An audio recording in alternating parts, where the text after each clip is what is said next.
Hello, I'm Alex from Andy Best Recaps, and I'd love to tell you a story. And the story begins with a breathtaking scene where a hooded man tries to break into a palace, but comes face to face with someone he recognizes as the feared Silent Man, where he probably thought that leaving the house today was not a good idea. Even so, the intruder tries his luck and attacks with sharp projectiles, but the silent assassin dodges with surreal agility. The two then engage in a physical fight on the rooftops until the hooded man is disarmed. He still tries a dirty trick with the hidden weapon, but his rival is practically untouchable and, with a serene expression, blocks all the attacks, breaks the enemy's leg, and subjugates him. By a twist of fate, the intruder's sword, which had been tossed into the air, now falls towards him, tip first. And, well, you can imagine what happened. After eliminating his rival, the silent assassin enters the target's room and raises his sword for the fatal blow. The scene then cuts from that darkness to a school in Japan, where a girl invites Tsukasa, the student council president, to go shopping, but he politely declines as he's busy with the club budgets. At another table, Hosoyama is praised for her sewing skills, while Yuki makes fun of Tsujimura-sensei's bad jokes. And while all this side chatter is going on, we see that nearby a boy identical to the silent assassin named Oda Akira is reading another isekai online, and his classmate Nanase asks for a recommendation. Akira knows his presence is weak. He's barely noticed in class, so he found it strange when a classmate came to talk to him. But that strangeness was soon surpassed by something truly bizarre. Suddenly, an interference appears on his phone, a black hole opens in the classroom ceiling, and shadows pour out of it, forming a figure that emits a bright light, teleporting all the students to a place completely unknown to them. And congratulations, Mr. Anime, you have officially gotten my attention, because I confess I have a huge soft spot for plots like this. Now they are in a gigantic hall where a man appears and announces that His Majesty would like to speak with them. When the king takes the floor, he explains that this world is called Morrigan, and they are in the kingdom of Reedice, the largest on the human continent. Currently, Reedice is under attack by demons, and only a hero from another world has the power to defeat the demon lord. Upon hearing this, Nanase is ecstatic, thrilled to be in a world just like the ones he loves to read about, while the king's representative announces that it's time to identify the hero.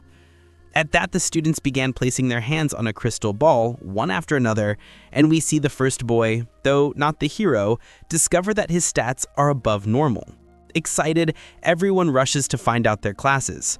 Nanase discovers he's a wind mage, while Akira, upon checking his personal panel, sees the word assassin, which shocks a grand total of 0 people. So much so that Nanase himself comments that the class suits him. After all, the guy is so quiet that nobody even knew he existed. At that moment, Tsukasa, the popular council president, approaches the crystal, and we discover that he is the great hero. The king's representative is amazed, as normally the maximum attack power is 500, but the hero's is almost double that. While everyone celebrates, Akira, in silence, doesn't understand. The hero's attributes seem normal to him, while his own, however, seems strangely high for a simple assassin. Questioning whether he should reveal his abnormal status, he finds a max-level skill on his panel, Conceal Presence. With that, he makes his decision and activates it, causing him to simply disappear into the crowd. Akira manages to avoid the crystal test and follows his classmates down a corridor. On the way, he looks up at the ceiling and finds a small hidden camera. He assumes with a chill that the people of this kingdom are hiding something. The scene shifts, and by night, our protagonist is taken to a dusty room where his assassin's gear awaits him. Thinking about the camera, he knows he needs information. He then puts on his cloak and leaps across the castle rooftops, impressed by the ease with which his body moves, a bonus from the summoning itself.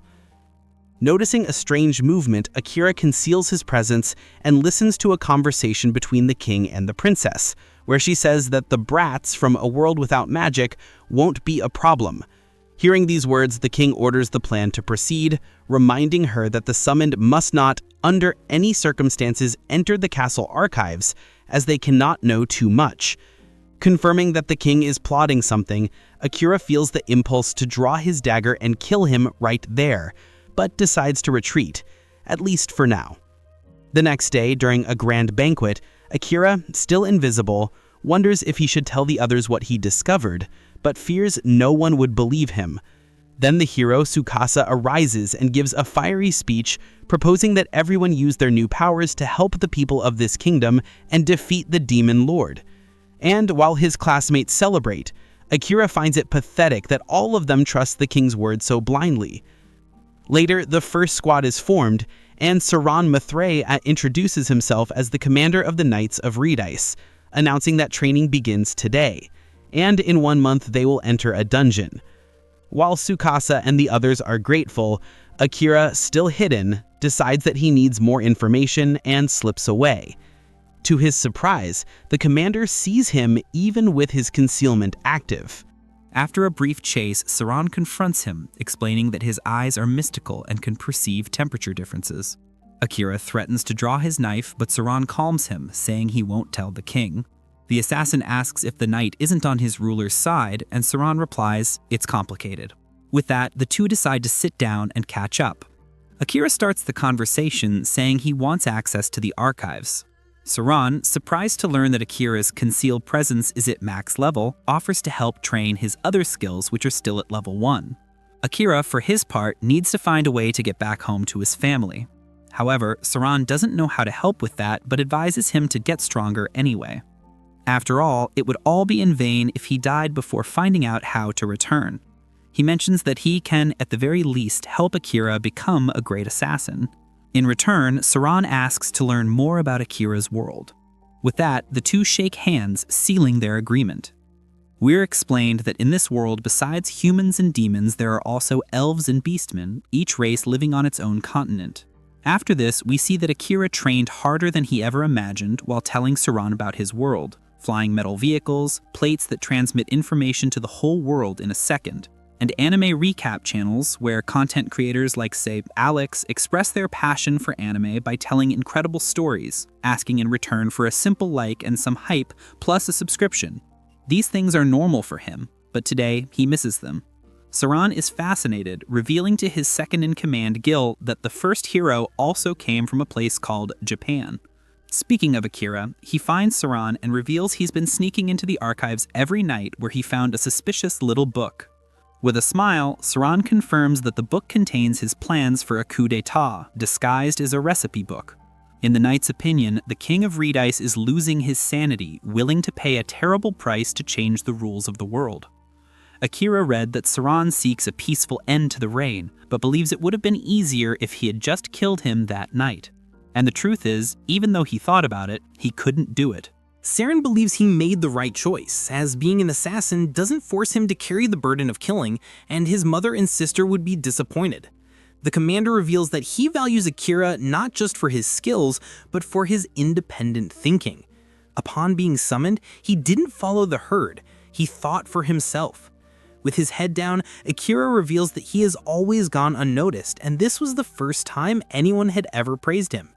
Hearing this, Siren invites him to help with his plan to overthrow the king, and the boy promises to think about it. Days later, Squad 1 is assembled to explore the Great Labyrinth of Continent. On the way, the heroes are hailed by the people, but our protagonist, using his ability, detects a girl watching him the entire time. With this in mind, he approaches her, concealed, and asks why. She replies that she will only tell him once he discovers how much has already been sacrificed to keep summoning these heroes. Upon arriving at the dungeon, the squad is thrown into real combat. Seeing that the expedition has served its purpose, Siren decides to retreat, summoning his divine sword to exterminate the remaining enemies. However, as they move up a floor, the humans are cornered by a new group of monsters. Tsukasa, the hero, remembers the princess gave him a smoke bomb for emergencies and uses it. But when the smoke clears, it reveals a powerful minotaur in the chamber. In other words, it was a trap. Gil doesn't understand how an enemy of this level can exist on the upper floors. While everyone panics, Akira advances towards the giant bull. After dodging a swing of its axe, the assassin leaps onto the creature's neck and plunges his dagger, but the weapon shatters against the monster's hide. Disarmed, he decides to retreat. Tsukasa wants to fight, but his arm is broken. Akira takes a companion's weapon and tells him to stand down. Frustrated, the hero believes no one will be able to protect their friends, but Akira coldly retorts that a hero must preserve his own life to save the world, and that their allies can take care of themselves. Nevertheless, Tsukasa remains shaken. Akira then asks a disenchanter to check if his comrade is under a curse. Once confirmed, she begins to remove it. Meanwhile, Akira meets with Saren and tells him he's going to try that. Agreeing, the commander tells him to wait for the signal and then summons Lightning Flash, a surreal power that strikes the Minotaur with full force. While the creature is stunned, our protagonist goes after the Minotaur and activates his shadow magic. So we see Akira's shadow magic transform into a dark pool beneath his feet, but he still can't fully control it. He struggles to use it against the beast, and Saran realizes he'll have to fight again as the Minotaur breaks free from its stun. The monster charges to attack the commander, but to Saran's shock, Akira manages to command his shadow to stop the creature. Despite still learning how to use the ability, Akira creates several shadow spikes that pierce the Minotaur. On top of that, he commands the shadow to drag the beast down, and the spikes begin to pull it into the pool of darkness.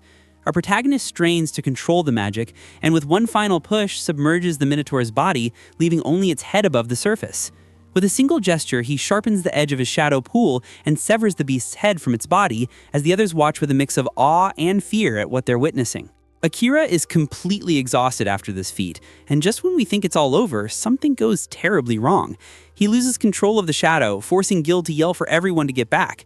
The worst seems imminent, but Saran is there to steady him with a gentle reminder to calm down. Akira heeds his mentor's words, regains his focus, and manages to take back control, ending the spell even though it left him almost completely drained, marking the end of this intense battle. The scene changes, and we see the group has returned to the castle without a single casualty, and Saran says it was all thanks to Akira. The boy, however, gives all the credit to his mentor, since he was the one who kept him from losing control.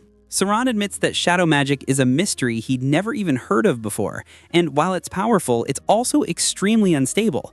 Saran then gives Akira a katana, a weapon forged by the very first hero. Akira wonders why he's giving it to him instead of the current hero, and the commander explains that Tsukasa already has the holy sword. And most importantly, he doesn't want anyone to know about this because he stole it from the kingdom's treasure vault. Shocked, Akira thanks him for the gift. The blade was engraved by the first hero who named it God of the Night Blade. It also had other inscriptions which read, "I hope this reaches you, my successor, and guides you in your hour of need." All this talk about the first hero makes Akira remember the current hero, who was in bad shape in the dungeon. His teacher reveals that the curse afflicting him was vicious, and that in his opinion it was no accident, even mentioning he has a good idea of who was responsible. In another scene shift, that night the princess is practicing some kind of dark magic, saying that Tsukasa will be a false hero, a puppet. Suddenly, she's caught off guard when Akira appears out of nowhere and destroys her dark crystal.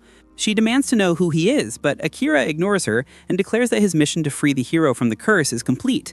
The princess scolds him for entering a lady's room without permission, but he's not playing any games. He points the blade at her throat and says she's no lady, but a witch, and demands to know why she cursed the hero.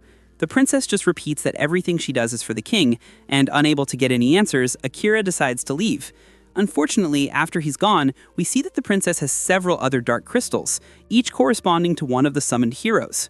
Akira reports back to Saran, confirming his suspicions.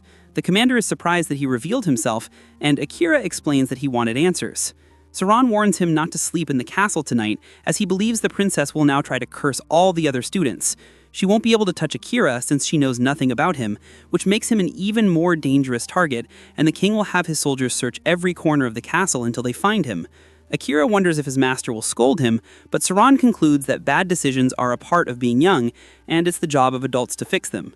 Our protagonist wishes his world had more adults like him, to which the master gets excited and mentions he'd love to leave with him when he returns home, as he'd love to see the world he lived in. His master's excitement made Akira reconsider his wish. The scene then changes to the next morning. Akira decided to sleep in the forest, but was woken up by a lot of noise. He approaches and finds Tsukasa, who wonders where he's been. Akira is happy to see the curse has been broken, but Tsukasa has terrible news about Saran. Akira's heart drops. Without a second thought, he runs to see what happened. Unfortunately, all that awaits him is despair as he finds Saran's lifeless body on the ground, his mentor and only friend with a dagger buried in his chest. In a state of shock, he begs for someone to tell him what happened, but a voice accuses him, saying the dagger that killed Saran belongs to Akira.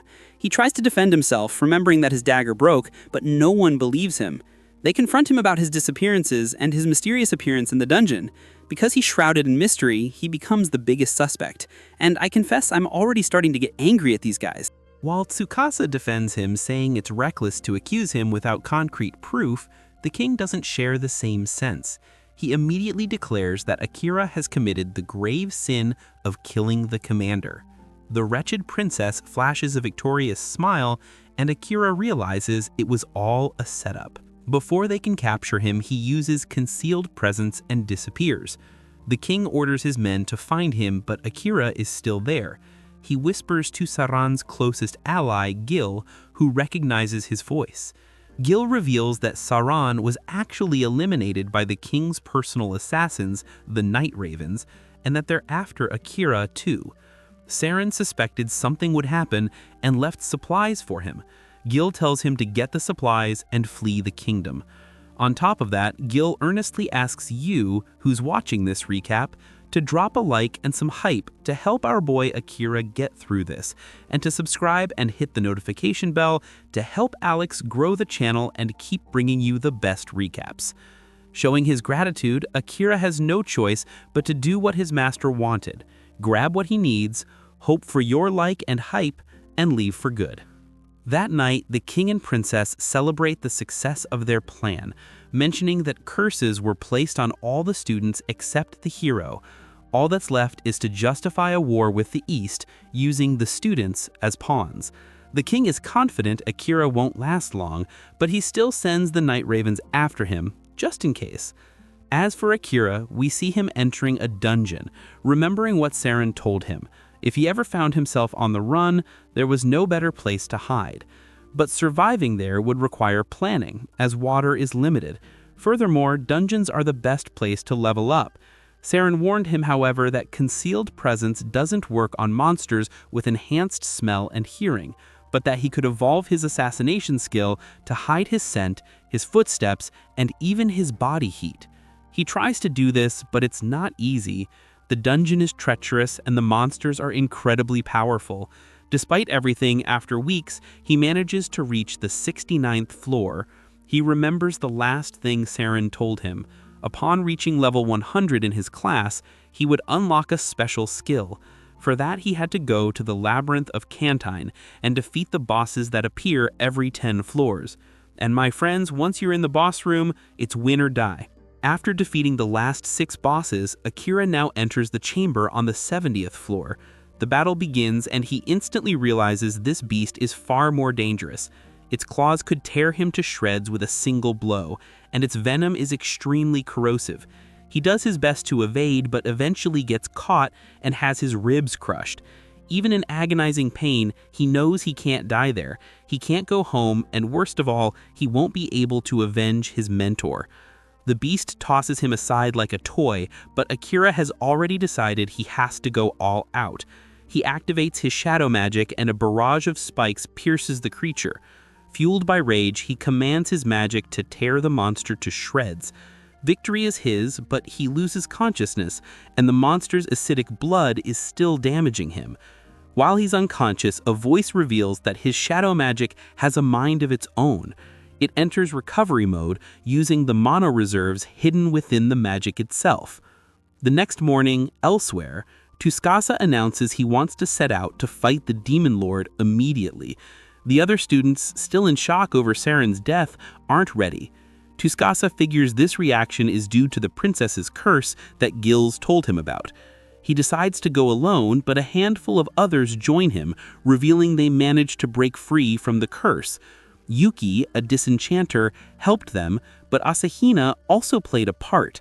He doesn't remember it clearly, but he recalls being in a room shattering many crystals with a katana that he doesn't know where it came from. And if he doesn't know, at least we do. This was Gil's doing. He used his manipulation skill, stronger than any curse, to control Asahina and destroy the crystals, fulfilling Saran's final order. Asahina now thinks about how he needs to connect with Akira as soon as possible, hating himself for not defending him when he was accused. He remembers meeting Akira working outside of school, and the two discovered their younger sisters were best friends. Back with Akira, he wakes up remembering Asahina and hoping he's doing well. He's surprised to feel no pain and checks his status screen, shocked at his stats. They've increased a lot and his HP's almost full. His shadow magic jumped from level 3 to 5 with a single use and felt easier to control. In any case, he thinks that as strange as all this is, all he can do now is keep moving forward. Akira makes his way down to the 75th floor where he finds a slime monster. Inside it is a girl, an elf, with the most beautiful face he's ever seen.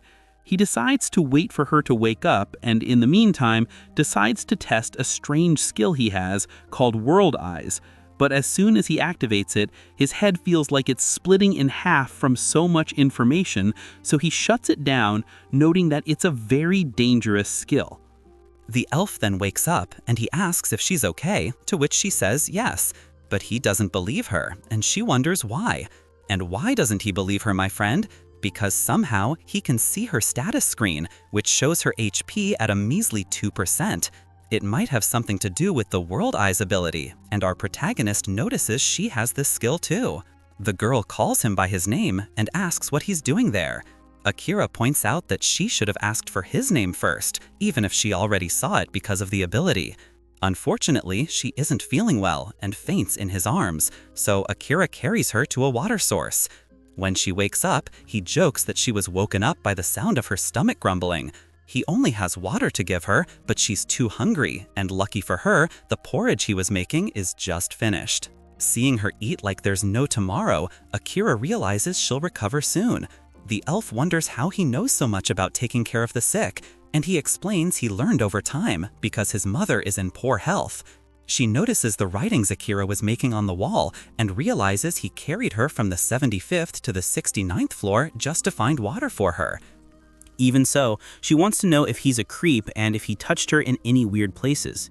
Akira vehemently denies it and tells her to go back to sleep.